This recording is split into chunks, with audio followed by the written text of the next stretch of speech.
Bruce Miles with the Daily Herald in Chicago. I want to ask both Joe Torre and Lou Piniella their thoughts about Ron Santo. Joe, you played against him for a number of years, competed against him, and Lou, you got to know him well the last few years. And just each of your guys' thoughts on Ron and his passing. Well, Ron, to me, I competed against Ron way back when there was a Journal American game when, he was playing, it's like Journal American against the world, and I was for the New York team, and he was for the other team, and at that time, he was a catcher, I was a third baseman, and certainly reversed our roles, but always a competitor. You got to know him, we were fortunate enough to be on a number of all-star teams together.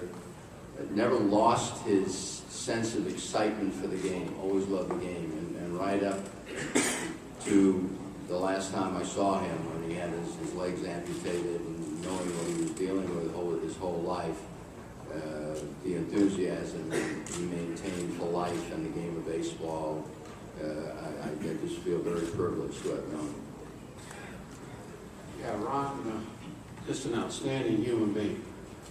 I made my 4 years in Chicago very enjoyable. Talked baseball with him all the time. Always had a good 15 or 20-minute session with him every day about the lineup, about the team, what the guys were doing. Also on the road, we'd make it a point to go out to dinner once every road trip at least. And he always wanted to pay. It's sad.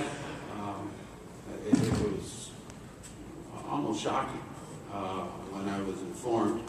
But listen, he had bladder cancer that nobody knew anything about. I just talked to Peter Chase back in Chicago and the day before, and he didn't know anything about it. Look,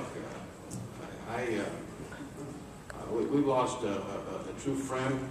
Chicago's lost an icon, just a wonderful, wonderful sports figure. He loved the Chicago Cubs. I was a manager getting beat this past summer, and I had to get him up when we would talk.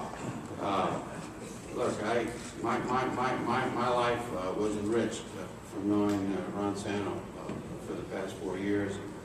I really enjoyed working with him and talking to him. Question over here, all the way to the right. MLB.com in Spanish. This one's for Cito. Yesterday it was announced that Pat was elected to the Hall of Fame, and there's a decent chance that Roberto Alomar will be elected by the writers. What would it mean to you to see those two guys going together next July? Well, that would be great. As you know, the job that Pat Gillick's done over the years as far as a general manager, as far as a scout, he's done a great job.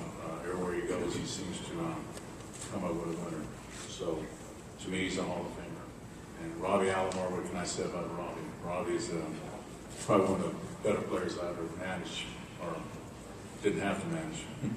But I'm pulling for him, pulling for both of them. Hope that they do go in, and they well deserve to be in the Hall of Fame. I'd like to say a word, too, of Pat.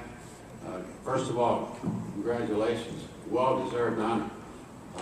I worked with him for 3 years in Seattle, and the guy is good at what he does. That's obvious. We had a really good relationship. He's all business. Loved the game of baseball, had a tremendous passion for it, and had a really, really good skill, like Cito mentioned, of putting things together.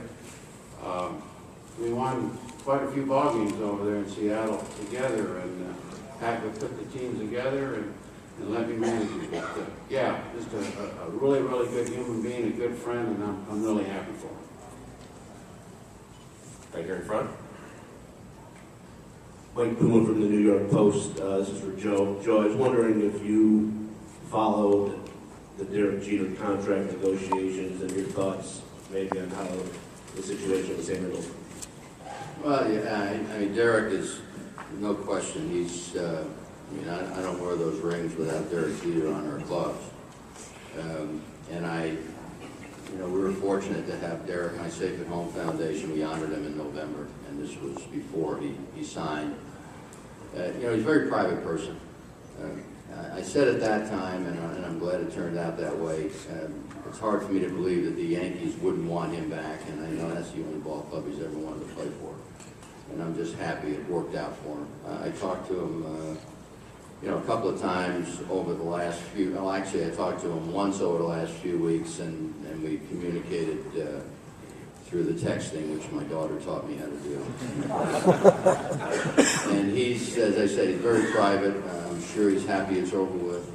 And what can I say? He's a special young man for me. Not only the baseball part of his game, but just been a great role model for all the young kids. And to do that in New York, especially as a single player, where there are a lot of distractions that can certainly cut into what you do. I think he's been tremendous, and hopefully he continues to stay healthy.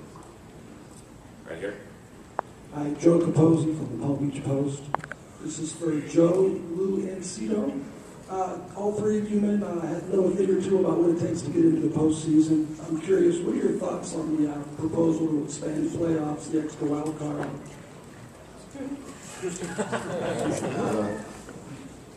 I think that's for our committee, right, Commissioner? Committee will meet in a half hour. He'll be able to Yes, give you a one better is the answer. secret. This is a democracy, but it just ended. I think it's a wonderful idea.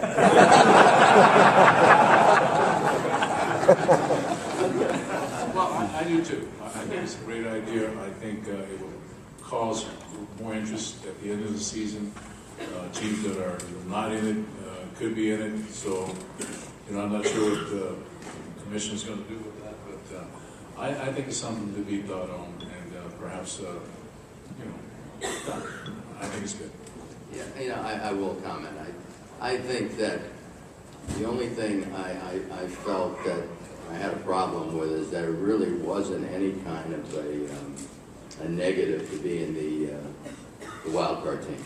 And I felt that winning the division didn't have, you know, as much clout as it probably should have. So in saying that, I'd say that, you know, I think something could be done to, you know, to make that probably a better playing field.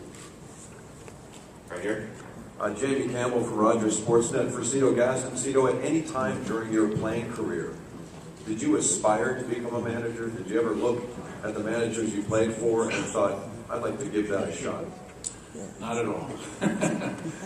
You know, most people in this room that was around when I became a manager, actually Paul Beeston gave me a chance at it, and Mr. Peter Hardy, along with Pat Gillick. And no, I had no desire to do that. In fact, when they asked me to take over as a manager, I said, you know what, it's not too often you can come to work and enjoy what you're doing, because I love to teach. I was the head coach on that team, and it was fun. But I'll tell you what, I want to go back and thank the late and great Sparky Hansen for really twisting my arm and saying, hey, Cito, take it. See what you can do with it. And I had Sparky as a third base coach in San Diego my first year of expansion draft. So there's a lot of people I should thank for pushing me toward being a manager, and it's been a ball. I mean, if you haven't tried it, you get a chance, please do it. Right up here in front. Mark Tompkins, St. Petersburg Times. Lou, you had expressed some interest during your time with the Rays when you retired of staying involved with the team and being maybe an advisor or something like that. Have you given that any further thought? Is that a possibility with, you know, like any of the teams? Well, I haven't really given any thought to what my future brings. I've enjoyed being home. I've done a little fishing, played a little golf, and we're moving into a new home. I've enjoyed my family. So we'll see what the future brings. I mean, there's no immediate need to make any decision. I haven't really given any thought. Right now, I'm just enjoying what I'm doing, which is nothing. Go ahead. This one's for John Schuerholz. John, Dan Schlossberg from Ball Talk Radio. You had so many great pitchers in Atlanta. You and Bobby Cox obviously had so many great pitchers in Atlanta during that 14-year run of titles. Are we ever going to have any more 300-game winners? You had Maddox, you had Glavine. Any thought on 300-game winners? I hope for the good of the game we do.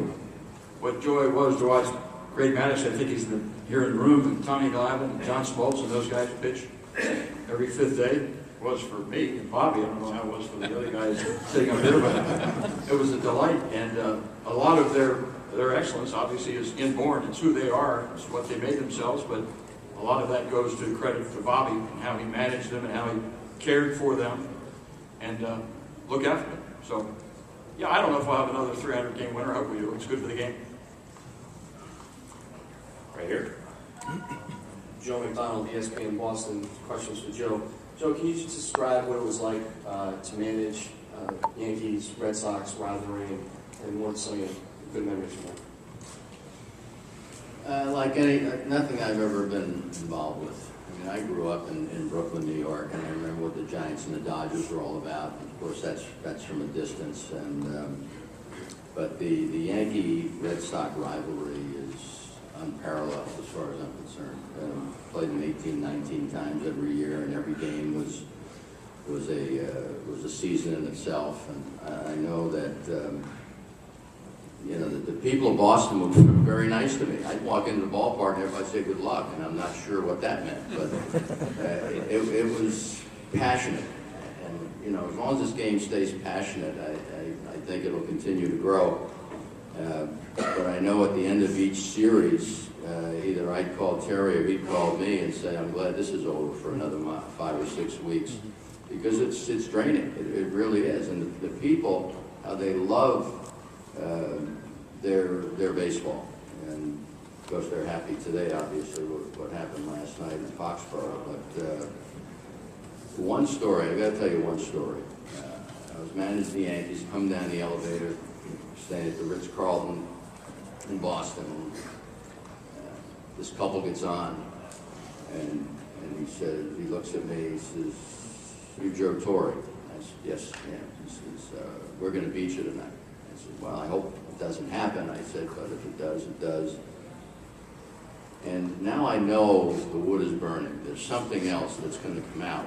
And the elevator continues to head toward the lobby. And he says, he said, if I had a choice of capturing Saddam Hussein or beating the Yankees, I would pick beating the Yankees. I walked into the elevator, and the door closed on me again. I pressed the button, but that was the best. That gives you an idea what goes on in that town. Other questions? All right, before we adjourn, Mr. Commissioner. Thank you, Chris.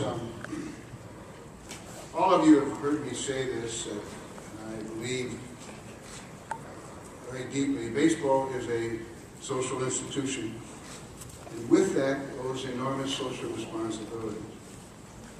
Our game recognizes it's only as strong as the people and the communities that support it. Each of the managers that we are here to celebrate is involved in important charitable efforts. So on behalf of Major League Baseball, I'm honored to make a significant contribution in each of their names to the charity of their choice. Bobby Cox's will go to Homeless Pet Foundation. Cito's will go to Jay's Care Foundation. Lou's will go to BAP. And Joe's will go to Safe at Home Foundation. So I want to personally thank you for being great representatives of our sport, both on and off the field. And I say in closing,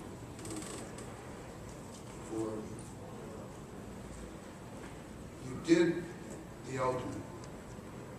You made this sport better for your generation. And I hope all the young managers who come forward will set the great example that the four of you did.